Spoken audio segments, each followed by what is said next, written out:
94.7 megahertz यो हो सबैको रेडियो। Studio time check. यति बेला साँझको 5 बजेको छ। रेडियो शक्तिमा अबको प्रस्तुति त्रिशक्ति संक्षिप्त खबर।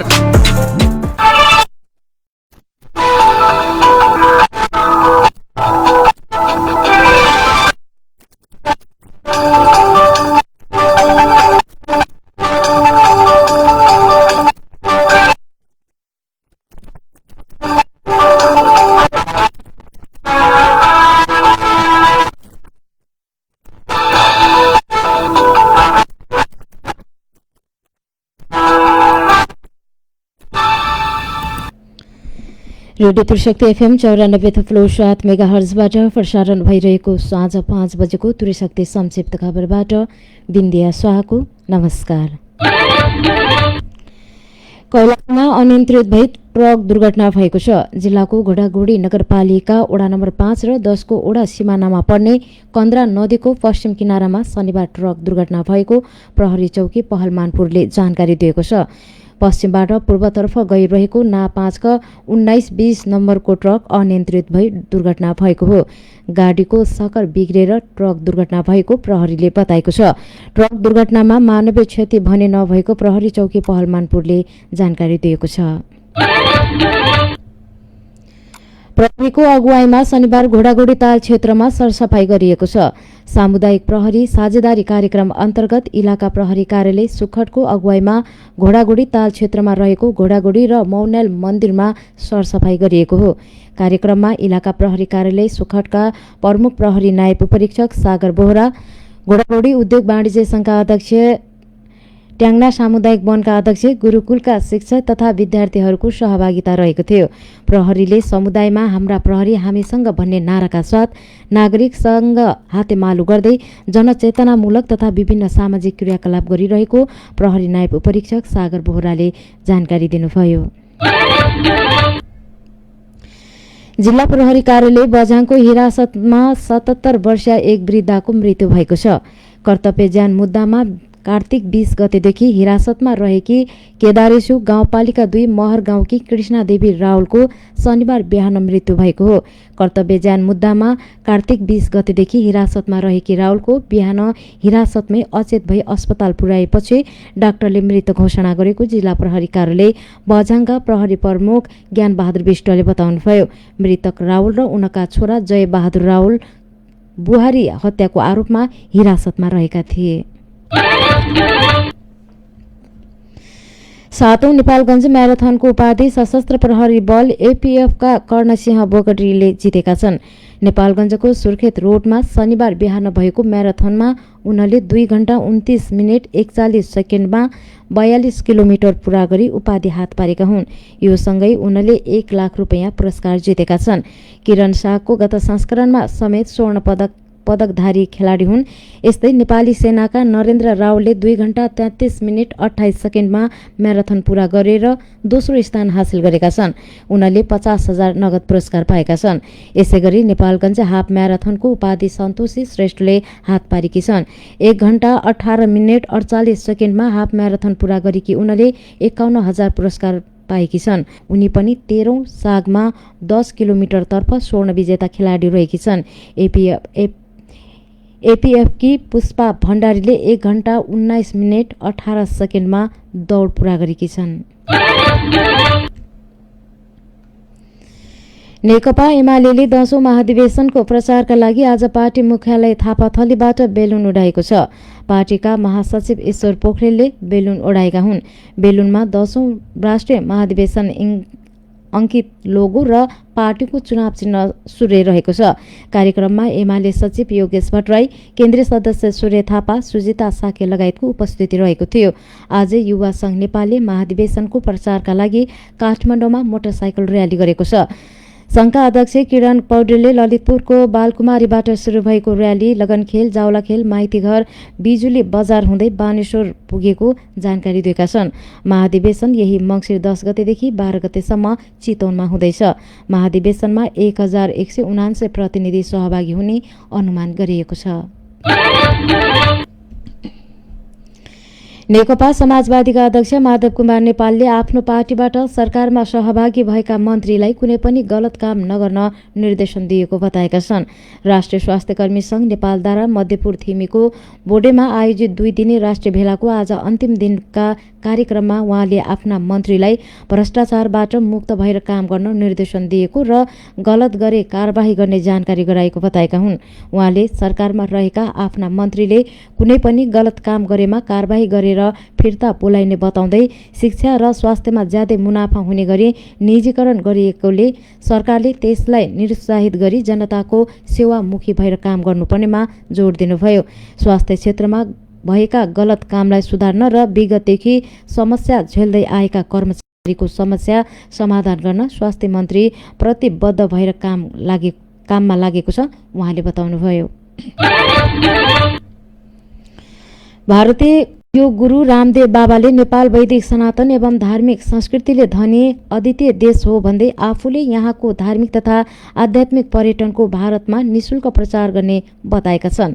शनिबार बिहान चन्द्रगिरी डाँडामा योग ध्यान तथा प्रशिक्षण गरेपछि प्रतिक्रिया दिँदै उनले भने, नेपाल पशुपतिनाथ मुक्तिनाथको देश हो। यो सीता माता र भगवान गौतम बुद्ध जन्मिएको धरती हो। म नेपालको यो धार्मिक र आध्यात्मिक पर्यटनको व्यापक प्रचार गर्छु, निशुल्क प्रचार गर्छु। उहाँले नेपालमा आएर यस्ता पक्षको अध्ययन गर्न तथा धार्मिक पर्यटनका साथै यहाँको हिमालय क्षेत्र र स्वच्छ हावापानीबाट लाभान्वित हुन भारतीय पर्यटकलाई आग्रह पनि गर्नुभयो। नेपाल कैयौं ऋषिमुनिको जन्मभूमि र तपोभूमि भएको स्मरण गर्दै उहाँले नेपालको धरती योग तथा ध्यानका लागि संसारकै उत्कृष्ट धरती भएको बताउनुभयो। रामदेव बाबाले नेपाल एकीकरणका अभियन्ता पृथ्वीनारायण शाहप्रति पनि सम्मान प्रकट गर्नुभयो। मतगणनाका क्रममा आक्रमणमा परि घाइते भएका कांग्रेसका नेता समर्थकहरूले गृहमन्त्री बालकृष्ण खाँडको योजनामा आफूहरूमाथि आक्रमण भएको आरोप लगाएका छन्। लुम्बिनी प्रादेशिक अस्पताल बुटोलमा उपचाररत घाइते नेता तथा समर्थकहरूले अस्पतालमै आयोजित पत्रकार सम्मेलनमा यस्तो आरोप लगाएका हुन्। उनीहरूले गृहमन्त्री तथा पार्टी नेता खाँडका भाइ कांग्रेस रूपन्देहीका सचिव समेत रहेको रामकृष्ण खाँडको निर्देशनमा आक्रमण भएको आरोप लगाएका छन्। मण्डलीय शैलीमा आक्रमण भएको भन्दै उनीहरूले आन्तरिक लोकतन्त्रको अभ्यास गर्ने नाममा अर्को समूहमाथि आक्रमणमा उत्रिनु खेदजनक र निन्दनीय भएको बताउनुभयो। रूपन्देही निर्वाचन क्षेत्र नम्बर 3 क का उम्मेद्वार पूरण प्रसाद श्रेष्ठले गृहमन्त्री बालकृष्ण खाँडका भाइ रामकृष्ण खाँडको निर्देशनमा आक्रमण भएको सूचना पाएको बताउनुभयो।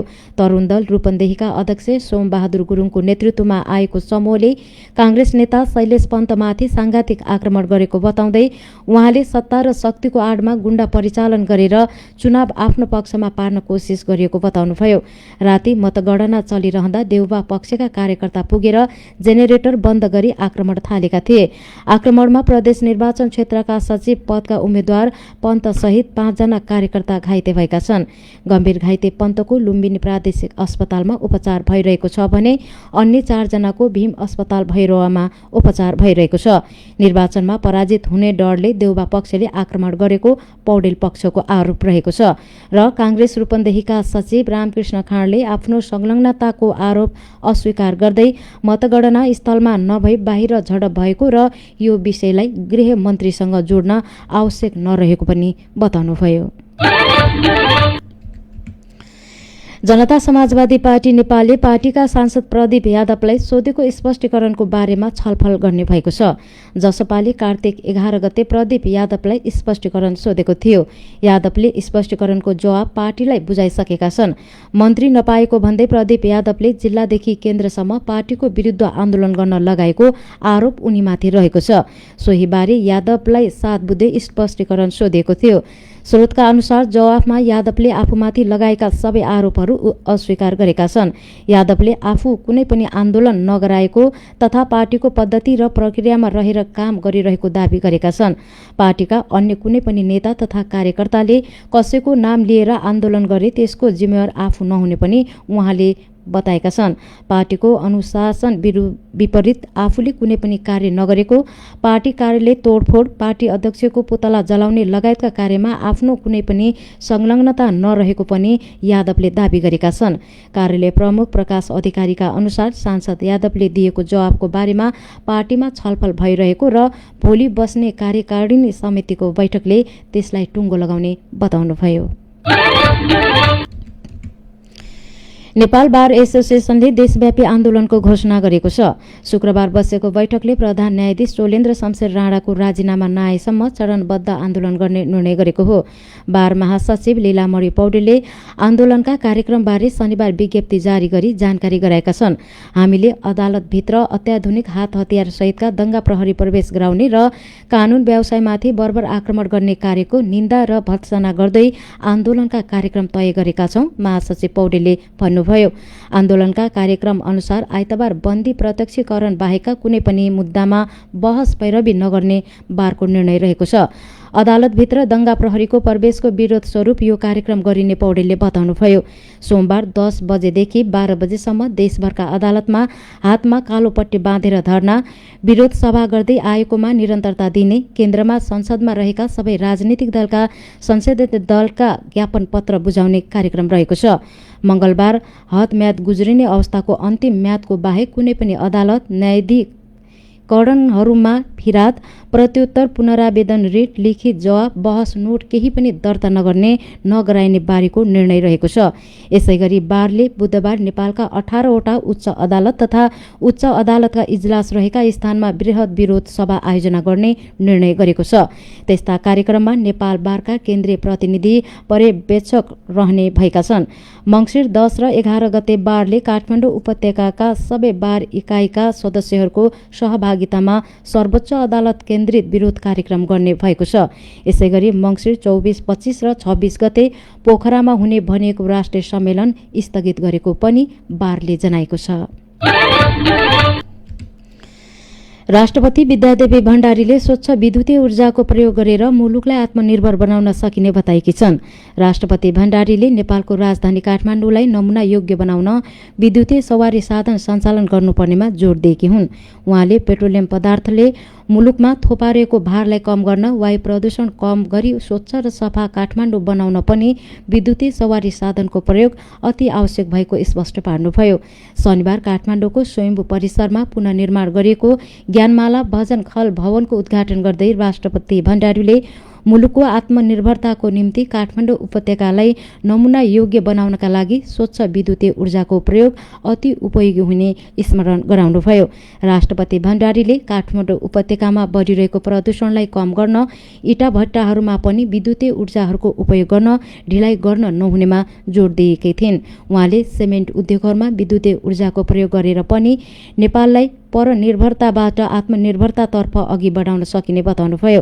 राष्ट्रपति भण्डारीले जलवायु परिवर्तनको चपेटाबाट मुलुकलाई जोगाउन पनि हामीसँग रहेका सम्पदाहरूको परिचालन गर्न आवश्यक रहेको पनि जिकिर गर्नुभयो। र भारतको आन्ध्र प्रदेशमा 2 दिनदेखिको निरन्तर वर्षाका कारण आएको बाढीमा परि कम्तीमा 15 जनाको ज्यान गएको छ। 100 भन्दा बढी बाढीमा बेपत्ता भएका सुरक्षा अधिकारीहरूलाई उद्धृत गर्दै समाचार संस्था एनएनआईले जनाएको छ। गएको 2 दिन भएको वर्षाका कारण ठूलो बाढी आएको र धेरै क्षति गरेको खोजी तथा उद्धार कार्यमा खटिएकोले बताएका छन्। बाढीले आन्ध्र प्रदेशका चित्तूर, कपडा, कुर्नुल र अनन्तपुर जिल्लामा धेरै असर पारेको छ। बाढी प्रभावित क्षेत्रमा खोजी तथा उद्धारका लागि सुरक्षाकर्मी सहित उद्धारकर्मीहरू खटिएका छन्। हराएका 100 जना मध्ये सबैजसो जीवित भेटिने सम्भावना कम रहेको पनि उद्धारमा सहभागिताहरूले बताएका छन्। बेमौसममा परेको ठूलो वर्षाका कारण जनजीवन नराम्रोसँग प्रभावित भएको बताइएको छ। हवस् त रेडियो त्रिशक्ति एफएम 94.7 मेगाहर्जबाट प्रसारण भइरहेको साँझ 5 बजेको त्रिशक्ति संक्षिप्त खबर सकियो। समाचार कक्षका सम्पूर्ण सहकर्मीसँगै बिन्दिया शाह पनि बिदा हुन्छु। रेडियो त्रिशक्ति एफएम सुन्दै गर्नुहोला। नमस्कार।